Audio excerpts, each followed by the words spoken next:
Hello and welcome back to How to Game Differently. Today I'm outside Super Rare Games where we're going to show you the behind the scenes of what it takes to be an indie game publisher as well as creating all these fantastic physical games. So let's go inside and see what it's like.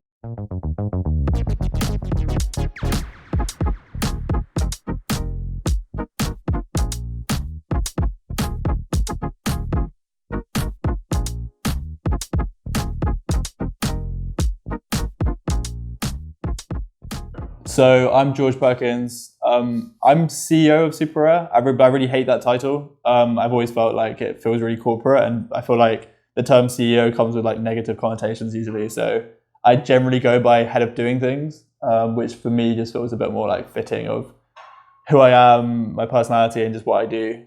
Hello, I'm Ryan Brown. I'm the head of saying stuff at Super Rare Games, which is a kind of nonsense, nothing way of describing that basically if you see newsletters, social posts, press releases, that sort of stuff, chances are it's probably coming from me. So yeah, marketing stuff. And then I also help on BizDevy things and the Super Rare Mixtape. My name is Tracy, and I've been with Super Rare Games for nearly 5 years, since the beginning, actually, when we were getting products out in the back of the dining room in somebody's house. And I don't know if you've heard the story that the original dining room table that we used to pack and ship from was here, but has gone off to store. So I haven't been here since the complete beginning, but I've been since the early days. Hello, I'm Daxter. I'm working here at Super Rare for almost a year now. I work alongside with Stu, who is the creative director of Super Rare.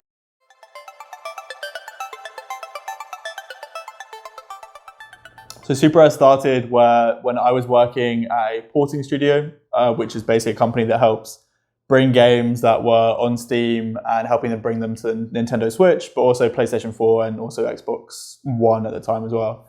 Whenever I was working on these projects, I would always ask developers like, hey, are you going to make a physical version? Because I would love to have a copy of it to put on my shelf and show friends and show what I've been doing. And when I ask developers, they usually say, no, we're not doing a physical release. It doesn't really make sense. And I sort of started to look into it more and more and understand why are indie developers not releasing the games physically. And the obvious answer was it's expensive, you don't make much money, and it's a risky thing.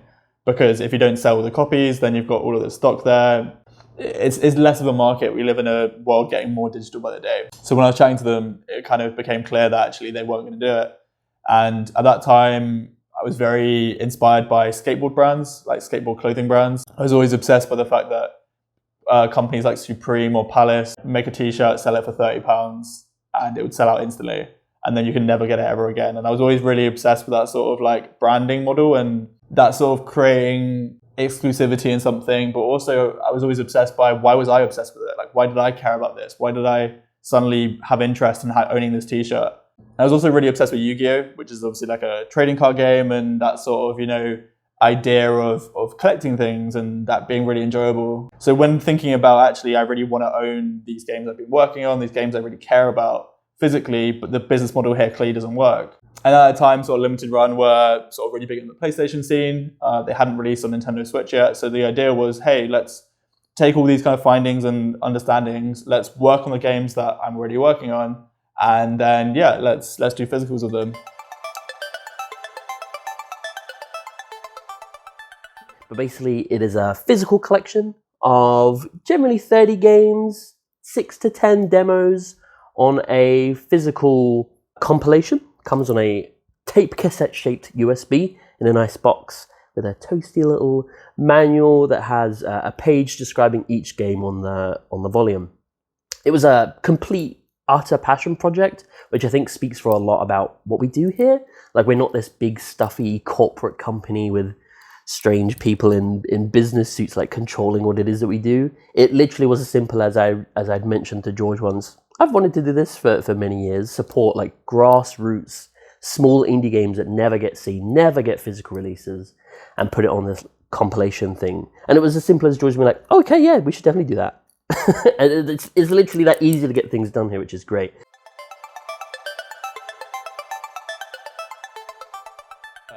So it's definitely quite surreal to come up to 100 games. I think 100 games is a lot of games, and it feels quite weird to think, because I remember at the start, again, at the start I knew every game, probably up to about 20 or 30, I could name every game in order, without flinching.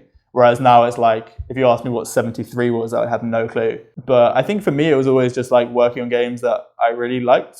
And often if people ask me what I've been playing, I'm like, just look at what we've released, because those are the games I play.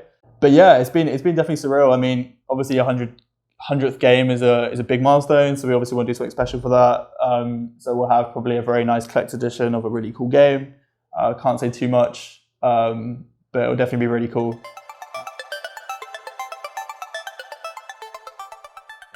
There's probably like 3 or 4 that come to mind as being like standout for me. I mean, A Short Hike is hard to not be in there. That's an amazing game that I love playing. So even from that side, it means a lot to me. But then the other side, I think it's a very important game for indie developers. The amount of people I speak to now who cite that game as being inspirational or changing the way that they work on games, the way they see games. I think that's an amazing game to have worked on, both for historical reasons, but then also personal reasons as well. And then also it's a game people love. So that's something that's cool. That was our best-selling release of all time. So it's hard to not like that. Abzu, absolutely love that game. Beautiful, beautiful game. So that was really exciting to work on. In a similar way, Brother: A Tale of Two Sons, again, amazing game. Really cool to work on that sort of post-release. SteamWorld Quest, in general, the SteamWorld series, they're some of my favorite series. I signed those games over a game of chess with Brian, who's like the he was at the time CEO of the Image and Form, the developer of SteamWorld games.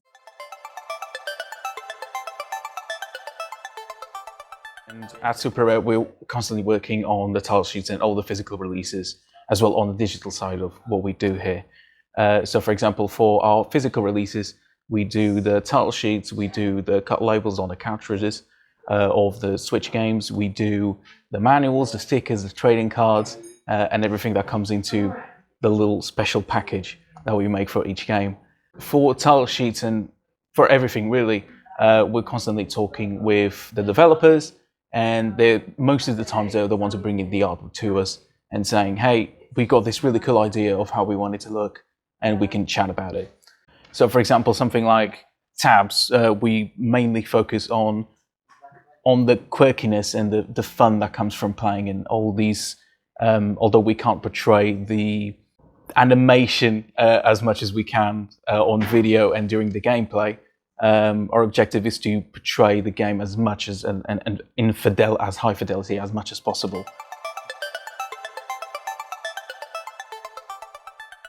So I think, yeah, definitely starting the publisher was very linked to, hey, we've managed to build up our own audience of people that really care about indie games. And also we've got to meet loads of cool indie developers. Like before this, I wasn't really half as versed as I was about that relationship with indie developers. I was more used to just being like on a client side of just, hey, we'll help you get a game to Switch. And it was very kind of, different to the relationship I now have with the industry.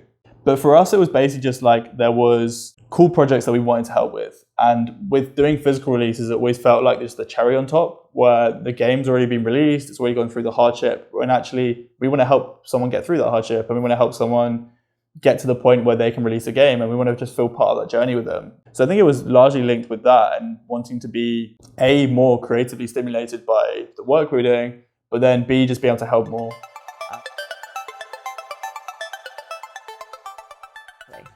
So we have a cycle of orders coming in, the games coming in, us wrapping them all, preparing them, stickers, trading cards and stuff, and then the whole process of shipping. So it's like a cycle that we go through.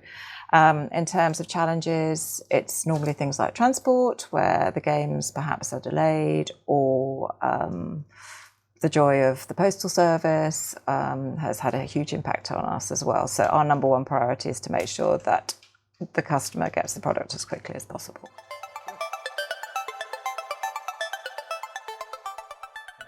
So when it comes to like picking the units, I mean, there's a few reasons why that number is the case. It's more that that's just what we can sell. That's kind of what the demand generally is for these physical games.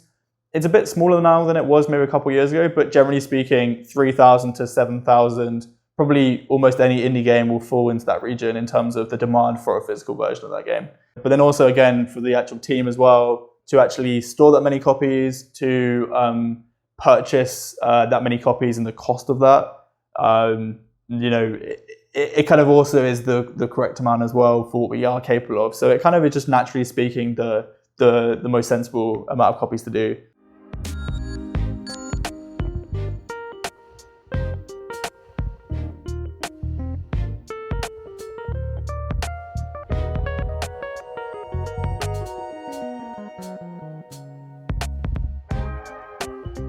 So that was Super Rare Games. Fantastic company.